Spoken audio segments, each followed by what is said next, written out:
أعوذ بالله من الشيطان الرجيم. بسم الله الرحمن الرحيم. والمحصنات من النساء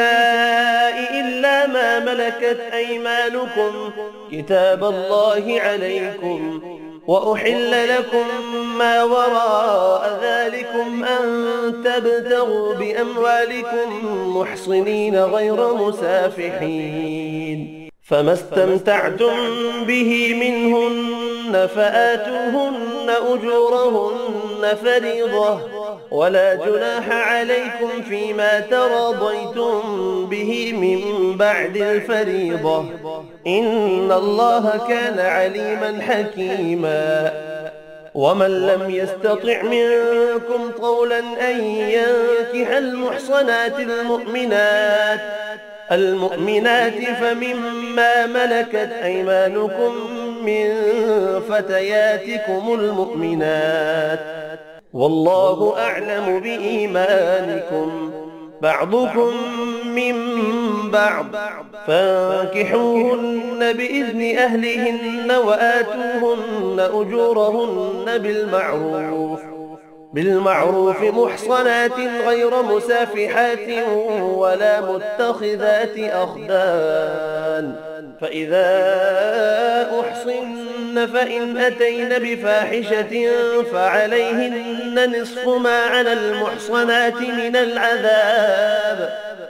ذلك لمن خشي العنة منكم، وأن تصبروا خير لكم، والله غفور رحيم. يريد الله ليبين لكم ويهديكم سنن الذين من قبلكم ويتوب عليكم، والله عليم حكيم. والله يريد أن يتوب عليكم، ويريد الذين يتبعون الشهوات أن تميلوا ميلا عظيما. يريد الله أن يخفف عنكم وخلق الإنسان ضعيفا. يا أيها الذين آمنوا لا تأكلوا أموالكم بينكم بالباطل إلا أن تكون تجارة عن تراض منكم، ولا تقتلوا أنفسكم، إن الله كان بكم رحيما. ومن يفعل ذلك عدوانا وظلما فسوف نصليه نارا، وكان ذلك على الله يسيرا. إن تجتنبوا كبائر ما تنهون عنه نكفر عنكم سيئاتكم وندخلكم مدخلا كريما. ولا تتمنوا ما فضل الله به بعضكم على بعض، للرجال نصيب مما اكتسبوا وللنساء نصيب مما اكتسبن، واسألوا الله من فضله، إن الله كان بكل شيء عليما. ولكل جعلنا موالي مما ترك الوالدان والأقربون والذين عقدت أيمانكم فآتوهم نصيبهم، إن الله كان على كل شيء شهيدا. الرجال قوامون على النساء بما فضل الله بعضهم على بعض وبما أنفقوا من أموالهم، فالصالحات قانتات حافظات للغيب بما حفظ الله، واللاتي تخافون نشوزهن فعظوهن واهجروهن في المضاجع واضربوهن، فإن أطعنكم فلا تبغوا عليهن سبيلا، إن الله كان عليا كبيرا. وإن خفتم شقاق بينهما فابعثوا حكما من أهله وحكما من أهلها إن يريدا إصلاحا يوفق الله بينهما، إن الله كان عليما خبيرا. واعبدوا الله ولا تشركوا به شيئا وبالوالدين إحسانا وبذي القربى واليتامى والمساكين والجار ذي القربى والجار الجنب والصاحب بالجنب وابن السبيل وما ملكت أيمانكم، إن الله لا يحب من كان مختالا فخورا. الذين يبخلون ويأمرون الناس بالبخل ويكتمون ما آتاهم الله من فضله، وأعتدنا للكافرين عذابا مهينا. والذين ينفقون أموالهم رئاء الناس ولا يؤمنون بالله ولا باليوم الآخر، ومن يكن الشيطان له قرينا فساء قرينا. وماذا عليهم لو آمنوا بالله واليوم الآخر وأنفقوا مما رزقهم الله، وكان الله بهم عليما. إن الله لا يظلم مثقال ذرة، وإن تك حسنة يضاعفها ويؤت من لدنه أجرا عظيما. فكيف إذا جئنا من كل أمة بشهيد وجئنا بك على هؤلاء شهيدا، يومئذ يود الذين كفروا وعصوا الرسول لو تسوى بهم الأرض ولا يكتمون الله حديثا. يا أيها الذين آمنوا لا تقربوا الصلاة وأنتم سكارى حتى تعلموا ما تقولون ولا جنبا إلا عابري سبيل حتى تغتسلوا، وإن كنتم مرضى أو على سفر أو جاء أحد منكم من الغائط أو لامستم النساء فلم تجدوا ماء فتيمموا صعيدا طيبا فامسحوا بوجوهكم وأيديكم، إن الله كان عفوا غفورا. ألم تر إلى الذين أوتوا نصيبا من الكتاب يشترون الضلالة ويريدون أن تضلوا السبيل، والله أعلم بأعدائكم وكفى بالله وليا وكفى بالله نصيرا. من الذين هادوا يحرفون الكلم عن مواضعه ويقولون سمعنا وعصينا واسمع غير مسمع وراعنا ليا بألسنتهم بطعنا في الدين، ولو أنهم قالوا سمعنا وأطعنا واسمع وانظرنا لكان خيرا لهم وأقوم ولكن لعنهم الله بكفرهم فلا يؤمنون إلا قليلا. يا أيها الذين أوتوا الكتاب آمنوا بما نزلنا مصدقا لما معكم من قبل أن نطمس وجوها فنردها على أدبارها أو نلعنهم كما لعنا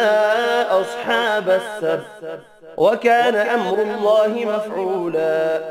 إن الله لا يغفر أن يشرك به ويغفر ما دون ذلك لمن يشاء، ومن يشرك بالله فقد افترى إثما عظيما.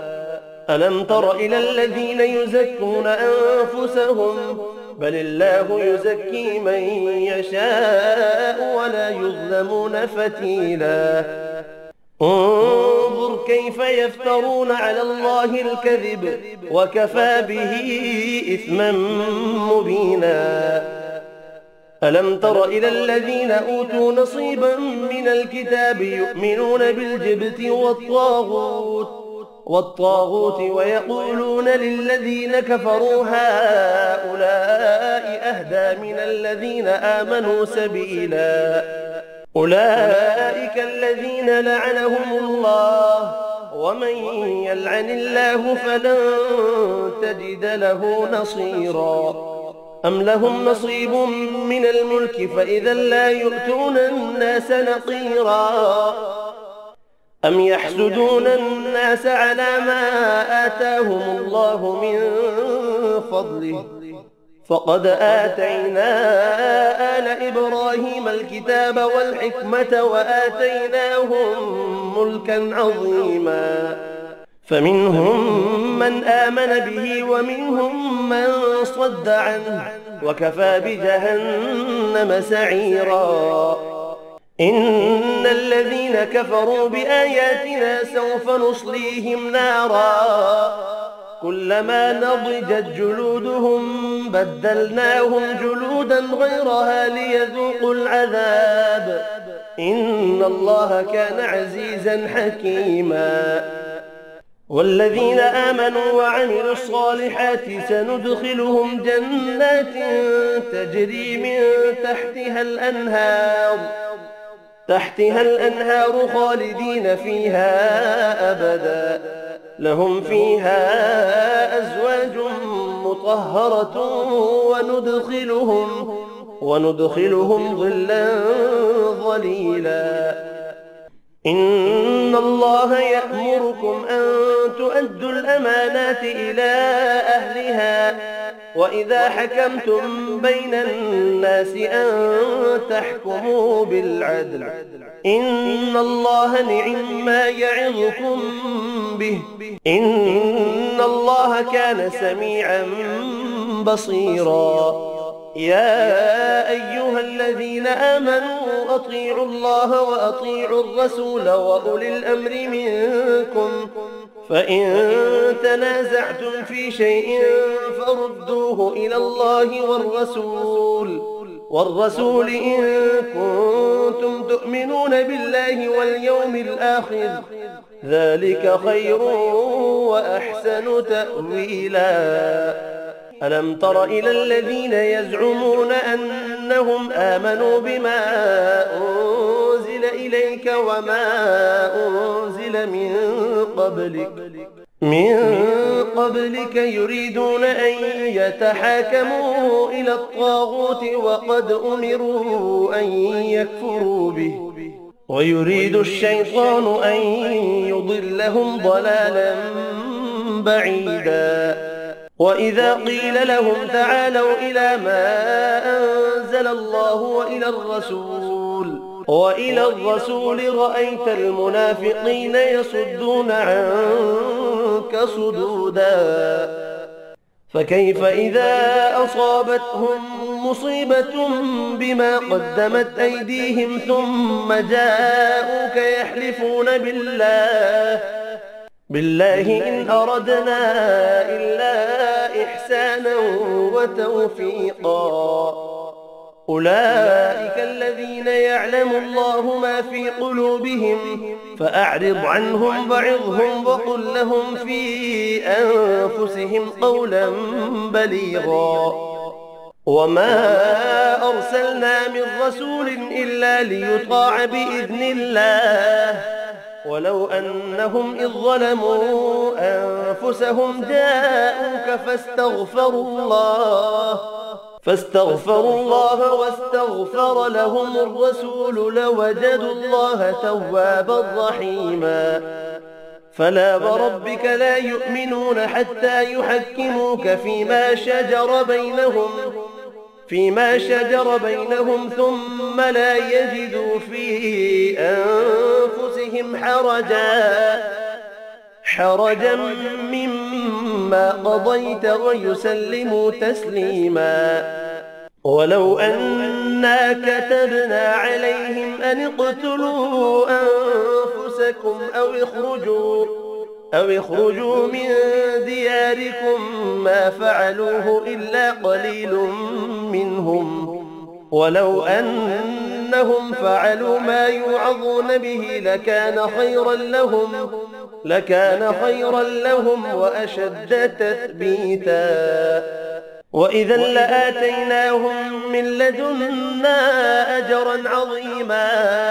ولهديناهم صراطا مستقيما ومن يطع الله والرسول فأولئك مع الذين أنعم الله عليهم من النبيين والصديقين والشهداء والصالحين وحسن أولئك رفيقا ذلك الفضل من الله وكفى بالله عليما يا أيها الذين آمنوا خذوا حذركم فانفروا ثبات أو انفروا جميعا وإن منكم لمن ليبطئن فإن أصابتكم مصيبة قال قد أنعم الله علي إذ لم أكن معهم شهيدا ولئن أصابكم فضل من الله ليقولن كأن لم تكن بينكم وبينه مودة يا ليتني كنت معهم فأفوز فوزا عظيما فليقاتل في سبيل الله الذين يشرون الحياة الدنيا بالآخرة ومن يقاتل في سبيل الله فيقتل أو يغلب فسوف نؤتيه أجرا عظيما وما لكم لا تقاتلون في سبيل الله والمستضعفين من الرجال والنساء والولدان الذين يقولون ربنا أخرجنا من هذه القرية الظالم أهلها واجعل لنا من لدنك وليا واجعل لنا من لدنك نصيرا الذين آمنوا يقاتلون في سبيل الله والذين كفروا يقاتلون في سبيل الطاغوت فقاتلوا أولياء الشيطان إن كيد الشيطان كان ضعيفا ألم تر إلى الذين قيل لهم كفوا أيديكم وأقيموا الصلاة وآتوا الزكاة فلما كتب عليهم القتال إذا فريق منهم يخشون الناس كخشية الله أو أشد خشية وقالوا ربنا لم كتبت علينا القتال لولا أخرتنا إلى أجل قريب قل متاع الدنيا قليل والآخرة خير لمن اتقى ولا تظلمون فتيلا أينما تكونوا يدرككم الموت ولو كنتم في بروج مشيدة وإن تصبهم حسنة يقولوا هذه من عند الله وإن تصبهم سيئة يقولوا هذه من عندك قل كل من عند الله فما لهؤلاء القوم لا يكادون يفقهون حديثا ما أصابك من حسنة فمن الله وما أصابك من سيئة فمن نفسك وأرسلناك للناس رسولا وكفى بالله شهيدا من يطع الرسول فقد أطاع الله ومن تولى فما أرسلناك عليهم حفيظا ويقولون طاعة فإذا برزوا من عندك بيت طائفة منهم غير الذي تقول والله يكتب ما يبيتون فأعرض عنهم وتوكل على الله وكفى بالله وكيلا. أفلا يتدبرون القرآن ولو كان من عند غير الله لوجدوا فيه اختلافا كثيرا. وإذا جاءهم أمر من الأمن أو الخوف أذاعوا به ولو ردوه إلى الرسول وإلى أولي الأمر منهم لعلمه الذين يستنبطونه منهم.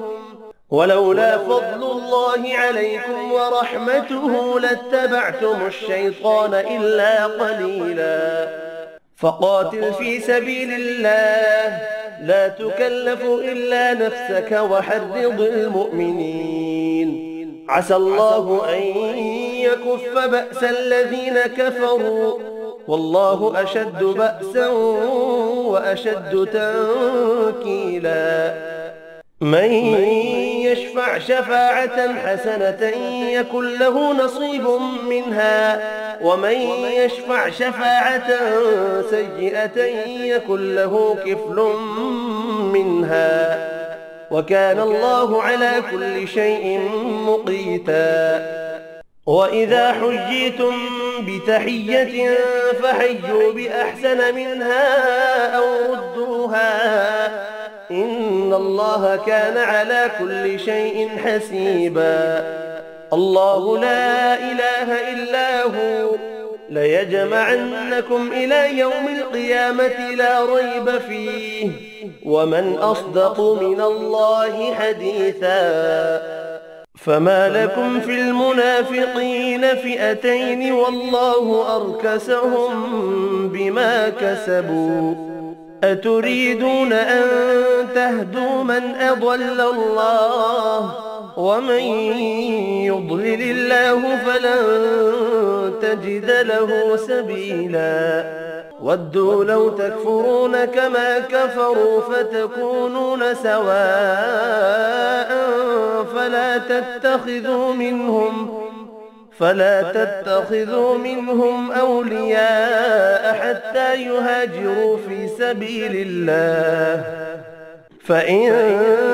تولوا فخذوهم واقتلوهم حيث وجدتموهم ولا تتخذوا منهم وليا ولا نصيرا إلا الذين يصلون إلى قوم بينكم وبينهم ميثاق أو جاءوكم حصرت صدورهم أن يقاتلوكم أو يقاتلوا قومهم ولو شاء الله لسلطهم عليكم فلقاتلوكم فإن اعتزلوكم فلم يقاتلوكم وألقوا إليكم السلم فما جعل الله لكم عليهم سبيلا. ستجدون آخرين يريدون أن يأمنوكم ويأمنوا قومهم كلما ردوا إلى الفتنة أركسوا فيها فإن لم يعتزلوكم ويلقوا إليكم السلم ويكفوا أيديهم فخذوهم واقتلوهم حيث ثقفتموهم وأولئكم جعلنا لكم عليهم سلطانا مبينا. وما كان لمؤمن أن يقتل مؤمنا إلا خطأ ومن قتل مؤمنا خطأ فتحرير رقبة مؤمنة ودية مسلمة إلى أهله إلا أن يصدقوا فإن كان من قوم عدو لكم وهو مؤمن فتحرير رقبة مؤمنة وإن كان من قوم بينكم وبينهم ميثاق فدية مسلمة إلى أهله وتحرير رقبة مؤمنة، فمن لم يجد فصيام شهرين متتابعين توبة من الله، وكان الله عليما حكيما. ومن يقتل مؤمنا متعمدا فجزاؤه جهنم خالدا فيها وغضب الله عليه ولعنه وأعد له عذابا عظيما. يا أيها الذين آمنوا إذا ضربتم في سبيل الله فتبينوا ولا تقولوا لمن ألقى إليكم السلام لست مؤمنا تبتغون عرض الحياة الدنيا فعند الله مغانم كثيرة كذلك كنتم من قبل فمن الله عليكم فتبينوا إن الله كان بما تعملون خبيرا. لا يستوي القاعدون من المؤمنين غير أولي الضرر والمجاهدون في سبيل الله بأموالهم وأنفسهم، فضل الله المجاهدين بأموالهم وأنفسهم على القاعدين درجة وكلا وعد الله الحسنى،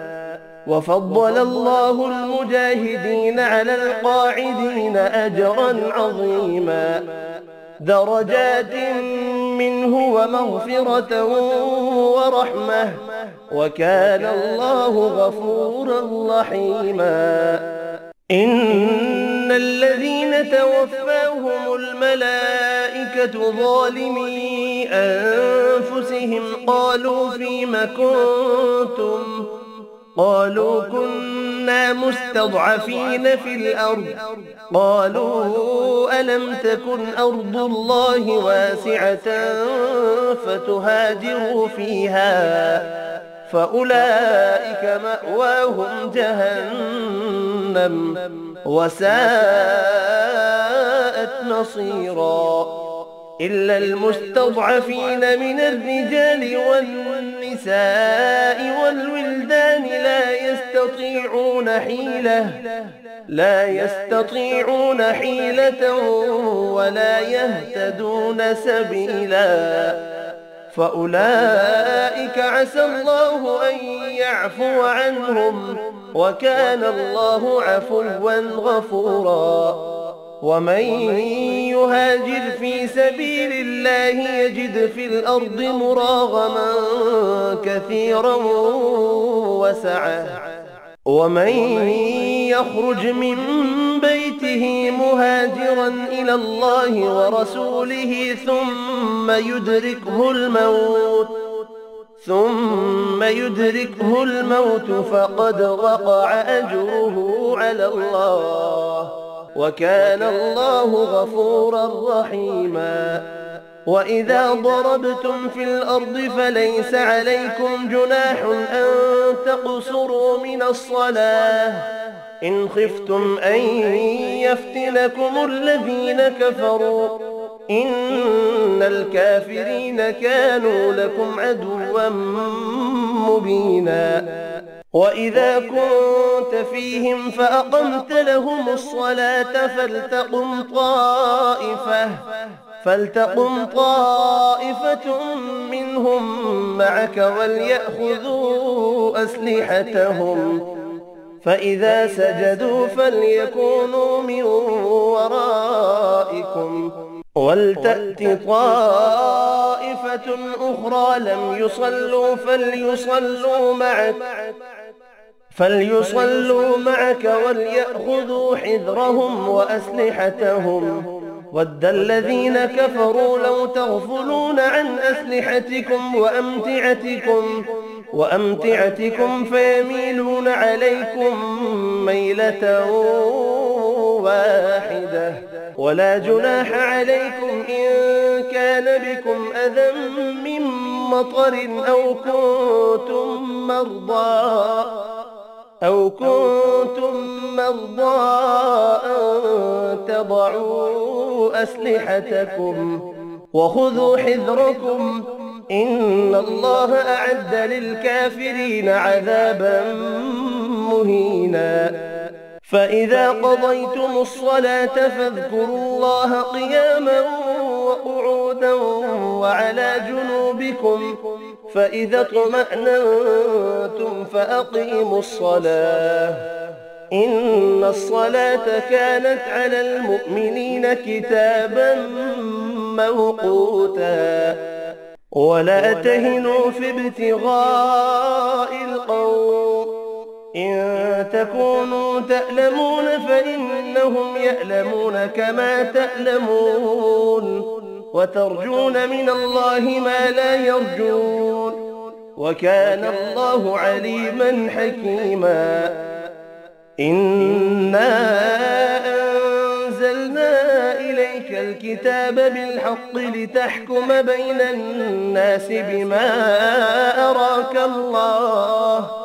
ولا تكن للخائنين خصيما واستغفر الله إن الله كان غفورا رحيما ولا تجادل عن الذين يختانون أنفسهم إن الله لا يحب من كان خوانا أثيما يستخفون من الناس ولا يستخفون من الله وهو معهم إذ يبيتون ما لا يرضى من القول وكان الله بما يعملون محيطا ها أنتم هؤلاء جادلتم عنهم في الحياة الدنيا فمن يجادل الله عنهم يوم القيامة أم من يكون عليهم وكيلا ومن يعمل سوءا أو يظلم نفسه ثم يستغفر الله يجد الله غفورا رحيما ومن يكسب إثما فإنما يكسبه على نفسه وكان الله عليما حكيما ومن يكسب خطيئة أو إثما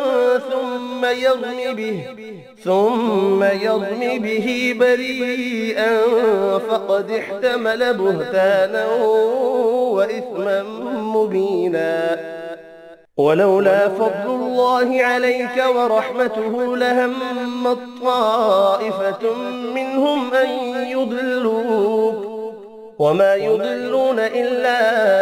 أنفسهم وما يضرونك من شيء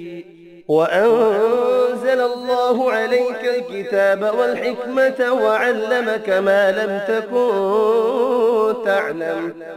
وكان فضل الله عليك عظيما لا خير في كثير من نجواهم إلا من أمر بصدقة أو معروف أو إصلاح بين الناس ومن يفعل ذلك ابتغاء مرضات الله فسوف نؤتيه أجرا عظيما ومن يشاقق الرسول من بعد ما تبين له الهدى ويتبع غير سبيل المؤمنين نوله ما تولى ونصله جهنم وساءت مصيرا إن الله لا يغفر أن يشرك به ويغفر ما دون ذلك لمن يشاء ومن يشرك بالله فقد ضل ضلالا بعيدا إن يدعون من دونه إلا إناثا وإن يدعون إلا شيطانا مريدا لعنه الله وقال لأتخذن من عبادك نصيبا مفروضا ولأضلنهم ولأمنينهم ولآمرنهم فليبتكن آذان الأنعام ولآمرنهم فليغيرن خلق الله ومن يتخذ الشيطان وليا من دون الله فقد خسر خسرانا مبينا يعدهم ويمنيهم وما يعدهم الشيطان إلا غرورا أولئك مأواهم جهنم ولا يجدون عنها محيصا والذين آمنوا وعملوا الصالحات سندخلهم جنات تجري من تحتها الأنهار خالدين فيها أبدا وعد الله حقا ومن أصدق من الله قيلا ليس بأمانيكم ولا أماني أهل الكتاب من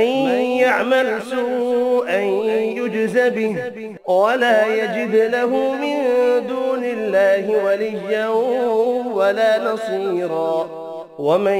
يعمل من الصالحات من ذكر أو أنثى وهو مؤمن فأولئك يدخلون الجنة ولا يظلمون نقيرا ومن أحسن دينا ممن أسلم وجهه لله وهو محسن واتبع ملة إبراهيم حنيفا واتخذ الله إبراهيم خليلا ولله ما في السماوات وما في الأرض وكان الله بكل شيء محيطا ويستفتونك في النساء قل الله يفتيكم فيهن وما يتلى عليكم في الكتاب في يتامى النساء اللاتي لا تؤتونهن ما كتب لهن وترغبون أن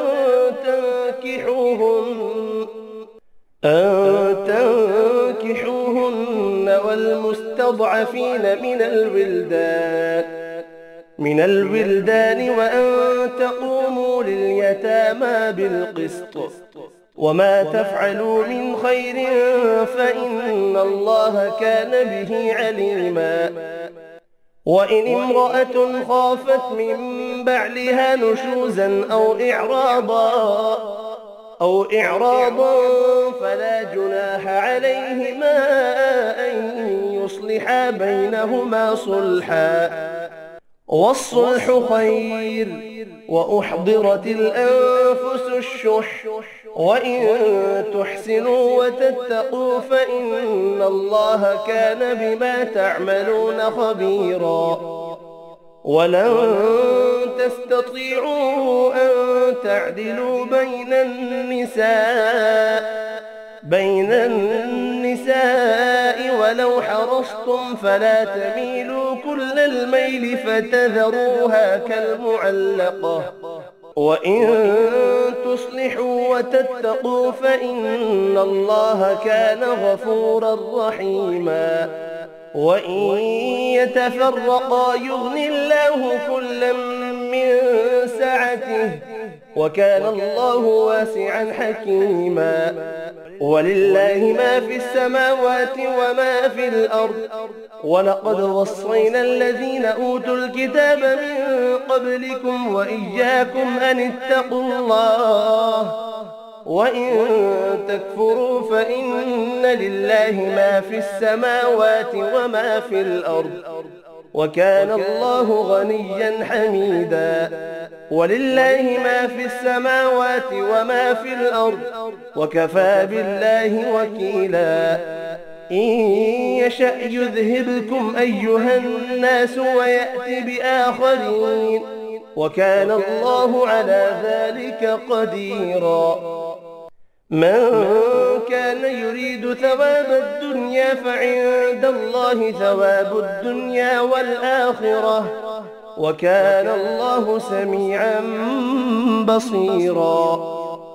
يا أيها الذين آمنوا كونوا قوامين بالقسط شهداء لله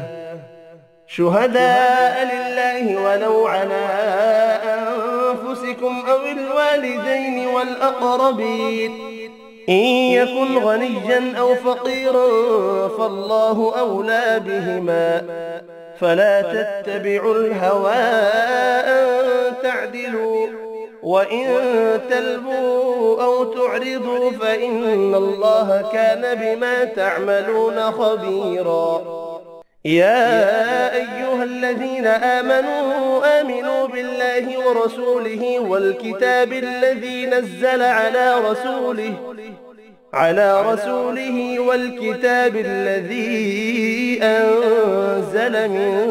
قبل، ومن يكفر بالله وملائكته وكتبه ورسله واليوم الآخر فقد ضل ضلالا بعيدا. إن الذين آمنوا ثم كفروا ثم آمنوا ثم كفروا ثم ازدادوا كفرا لم يكن الله ليغفر لهم ولا ليهديهم سبيلا. بشر المنافقين بأن لهم عذابا أليما. الذين يتخذون الكافرين أولياء من دون المؤمنين أيبتغون عندهم العزة فإن العزة لله جميعا. وقد نزل عليكم في الكتاب أن إذا سمعتم آيات الله يكفر بها ويستهزأ بها فلا تقعدوا معهم حتى يخوضوا في حديث غيره، إنكم إذا مثلهم، إن الله جامع المنافقين والكافرين في جهنم جميعا. الذين يتربصون بكم فإن كان لكم فتح من الله قالوا ألم نكن معكم، وإن كان للكافرين نصيب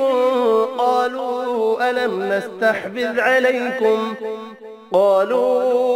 نستحبذ عليكم ونمنعكم